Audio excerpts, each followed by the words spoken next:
ಸ್ವಾಗತ ಈ ನಿಮ್ಮ ಮೌನದ ಕವಿತೆಗೆ. ಸ್ನೇಹಿತರೆ, ತಾಳ್ಮೆ ಎಂಬುದು ಒಂದು ಸದ್ಗುಣ, ಜೊತೆಗೆ ಅದೊಂದು ಕಠಿಣವಾದ ಪಾಠ. ಅಸಾಮಾನ್ಯ ಸಾಧನೆಯ ಹಿಂದೆ ಅತ್ಯಮೂಲ್ಯ ತ್ಯಾಗವಿರುತ್ತದೆ. ಸಾಧನೆಗೆ ಮುನ್ನುಗ್ಗಿದ ಮೇಲೆ ತ್ಯಾಗಕ್ಕೂ ಸಿದ್ಧವಿರಬೇಕಾಗುತ್ತದೆ. ಜೀವನದಲ್ಲಿ ಒಂದು ನಿರ್ದಿಷ್ಟ ಗುರಿ ಇರಬೇಕು, ಇಲ್ಲವಾದರೆ ಒಬ್ಬ ಗುರುವಿರಬೇಕು, ಇಲ್ಲವಾದರೆ ಬೇರೆಯವರು ತಮ್ಮ ಗುರಿ ಸಾಧನೆಗೆ ಬಳಸಿಕೊಳ್ಳುತ್ತಾರೆ. ಹಣ ಗಳಿಕೆ ಎಂದಷ್ಟೇ ಸಮಾಜದಲ್ಲಿ ಉತ್ತಮ ಗೌರವ ಬರುವುದಿಲ್ಲ, ಅದರ ಜೊತೆಗೆ ವ್ಯಕ್ತಿತ್ವ ಮತ್ತು ಲೋಕ ವ್ಯವಹಾರಗಳಿಂದ ದೊರಕುತ್ತದೆ. ಪರಿಪೂರ್ಣ ಮನುಷ್ಯ ಯಾರೂ ಇಲ್ಲ. ಟೀಕೆಗಳು ಬರುವುದು ಸಹಜ ಮತ್ತು ನಿರೀಕ್ಷಿತ. ಆದ್ದರಿಂದ ಮನುಷ್ಯ ಕುಗ್ಗದೆ ಗುರಿಯತ್ತ ಹೆಜ್ಜೆ ಹಾಕಬೇಕಾಗುತ್ತದೆ. ಮನುಷ್ಯ ಎತ್ತರಕ್ಕೆ ಬೆಳೆಯಬೇಕೇನೋ ನಿಜ, ಆದರೆ ಅದಕ್ಕಾಗಿ ಮೆಟ್ಟಿಲನ್ನು ತುಳಿಯಬೇಕೇ ಹೊರತು ಮತ್ತೊಬ್ಬರನ್ನಲ್ಲ. ಬರುವಾಗ ಮತ್ತು ಹೋಗುವಾಗ ಬರಿಗೈ ತೆರಳುವ ಮುನ್ನ ಕೆಲವರ ಹೃದಯ ಮನಸ್ಸುಗಳಲ್ಲಿ ಸ್ಥಾನ ಗಳಿಸಲು ಪ್ರಯತ್ನ ಮಾಡಬೇಕು. ಯಶಸ್ಸು ಮತ್ತು ಆತ್ಮವಿಶ್ವಾಸಗಳು ಒಂದನ್ನೊಂದು ಬಿಟ್ಟಿರಲಾರವು.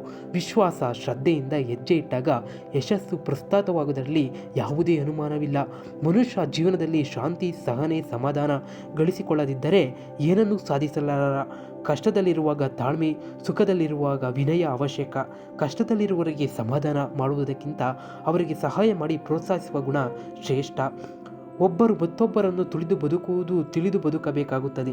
ಸೌಂದರ್ಯವು ಜನರ ಗಮನ ಸೆಳೆಯಬಹುದು, ಆದರೆ ವ್ಯಕ್ತಿತ್ವ ಮನಸ್ಸನ್ನು ಆವರಿಸುತ್ತದೆ. ಸೌಂದರ್ಯಕ್ಕಿಂತಲೂ ಗುಣ ದೊಡ್ಡದು, ಹಣಕ್ಕಿಂತಲೂ ಮಾನವೀಯತೆ ದೊಡ್ಡದು. ನಮ್ಮ ಜೊತೆ ಅವರಿಲ್ಲ ಇವರಿಲ್ಲ ಎಂದು ಗೊಂದಲ ಮಾಡಿಕೊಳ್ಳಬೇಡಿ. ನಮ್ಮೊಂದಿಗೆ ಇರುವುದಕ್ಕೆ ಅವರಿಗೆ ಯೋಗ್ಯವಿಲ್ಲ, ಏನೇ ಇಲ್ಲವೆಂದು ತಿಳಿಯಬೇಕು. ಬದುಕಿನಲ್ಲಿ ಭರವಸೆ ಇದ್ದರೆ ಭವಿಷ್ಯವನ್ನು ರೂಪಿಸಬಹುದು. ಜೀವನದಲ್ಲಿ ಉತ್ಸಾಹ ಇದ್ದರೆ ನಿಶ್ಚಿತ ಪ್ರಸ್ತುತವಾಗುತ್ತದೆ.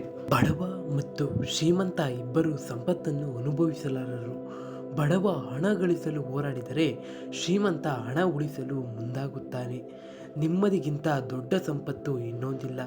ಕೆಟ್ಟವರು ಕಲಿಗಾಲದಲ್ಲಿ ತುಂಬ ಬೆಳೆಯಬಹುದು, ಆದರೆ ಉಳಿಯಲು ಸಾಧ್ಯವಿಲ್ಲ.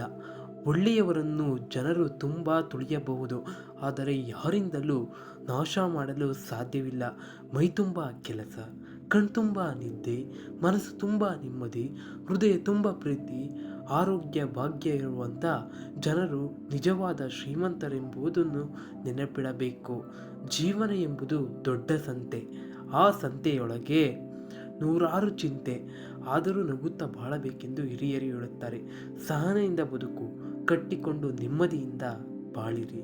ಸ್ನೇಹಿತರೆ, ಇದಾಗಿತ್ತು ಇವತ್ತಿನ ಒಂದು ವಿಡಿಯೋ. ನೀವೇನಾದ್ರು ಪಲ್ಲೆ ನಮ್ಮ ಚಾನಲ್ನ ವಿಸಿಟ್ ಕೊಟ್ಟಿದ್ರೆ ದಯವಿಟ್ಟು ಸಬ್ಸ್ಕ್ರೈಬ್ ಮಾಡಿ. ಇದೇ ರೀತಿ ಅತಿ ಹೆಚ್ಚು ಮಾಹಿತಿ, ಸಂದೇಶ, ಕಥೆ, ಪ್ರೇರಣೆ ಹಲವಾರು ರೀತಿಯ ವಿಡಿಯೋಗಳು ನಮ್ಮ ಚಾನಲಲ್ಲಿ ಬರ್ತವೆ. ಸಿಗೋಣ ಮತ್ತೊಂದು ಸಂಚಿಕೆಯೊಂದಿಗೆ.